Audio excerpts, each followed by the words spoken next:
When you just talk about when you got the word that you were going to be the number 2 guy.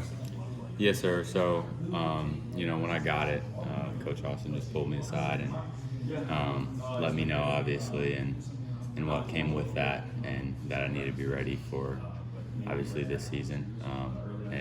For me, it was more of a, it was more motivating for me. I felt that, obviously for me that's not the end goal, but it was definitely good, heading in the right direction. But it was definitely more motivating just to continue to work hard and continue to do what I do.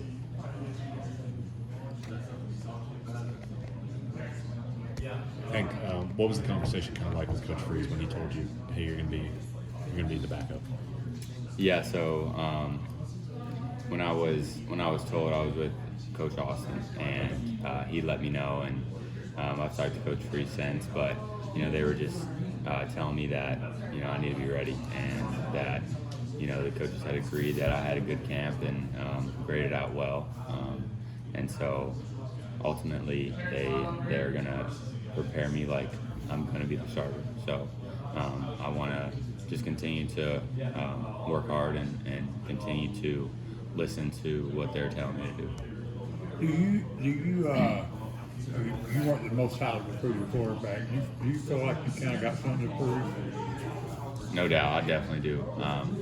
I definitely have a lot to prove. As you said, I wasn't super highly recruited, and as I was heading to Liberty with Coach Freeze, I think they knew, but I definitely feel like there's a lot to prove and a lot that I need to show all of college football what I can do.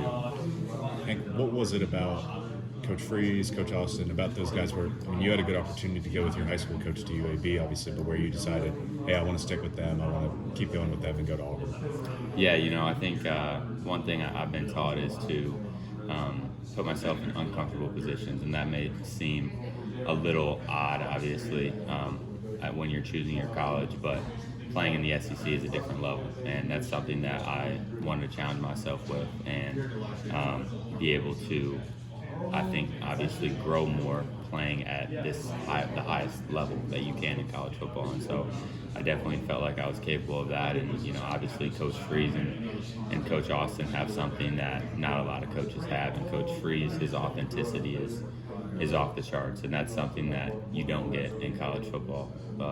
These coaches, they'll say whatever they want you to hear in recruiting, but with Coach Freeze, he's real, and he'll tell you exactly what he feels. And so, and then with Coach Austin, he's a one of a kind. He's, in my mind, the smartest QB coach in all of college football, and he is known for developing quarterbacks really well. So just super excited and blessed to be able to be with them.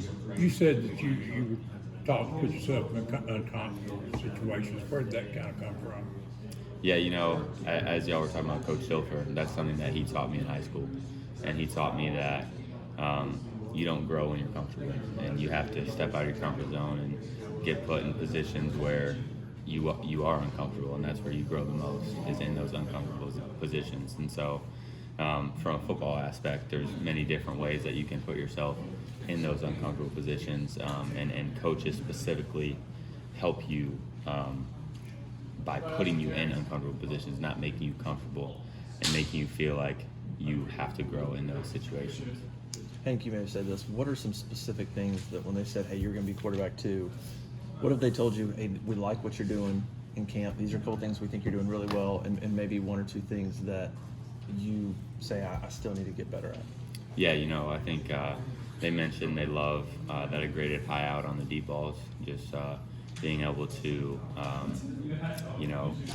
be successful in the passing game, in the drop back game, and just really anytime we're passing. But they said I graded out well in those. And then one thing that I need to work on specifically is protections, just mastering the protections, getting on the same page with the O-line, and getting myself protected on, whatever play it is. How hard is it? And you probably haven't had to do it very much to be, okay, I got to be ready to play just like I'm the starter, knowing that you might not even play at all. How difficult is that? Yeah, it can be difficult, but I'm gonna approach it in a way that I'm gonna try and make it as easy as I can. But obviously, it's gonna be hard because you don't know when that time is. But I'm gonna prepare myself like that time is going to come. That game, for example, and I'm gonna prepare myself as best I can to be ready to go whenever that does happen. One of the things we've seen and I've heard is you have a willingness to let it go, to let it fly. If it's there, where have you always sort of been like that? I mean, you don't really have any sort of conservative nature in terms of chunking it downfield. Yeah, I think I've always been like that. I'm not afraid to give our playmakers a shot. I think especially with the guys we have, it's another opportunity if you put the ball in the right spot and let it fly like I like to do. Obviously I think it's just better chances, better probabilities for us to have success. And so that's something that I've always kind of been, I guess you could call it a gunslinger or whatever, but I think it's definitely something I'm proud of and I'm going to stay doing. How much did the bowl game do for your confidence? It was huge. The bowl game was definitely huge for my confidence, and I think it definitely helped project kind of where I was headed in spring ball and then in fall camp, obviously, and it kind of overlaid. But I think as we were talking about earlier, I got a lot to prove, and so I think it helped me just prove kind of who I am as a quarterback and what I can do. What have you seen from Peyton in camp, specifically as he's grown, and what does he mean to you in your development? Yeah, Peyton's had a great camp, and it's been huge for me just to be able to be with him and watch him, and from the experience he has, I've just been able to learn a lot. And when it comes to defensive recognition or ID in the front, whatever it is, getting yourself protected, he's been able to help me out with that and allow me to grow alongside with him. And so that's been big for me, and it's been cool to see him have some success, and I'm excited to see what he can do. But yeah, he's been awesome.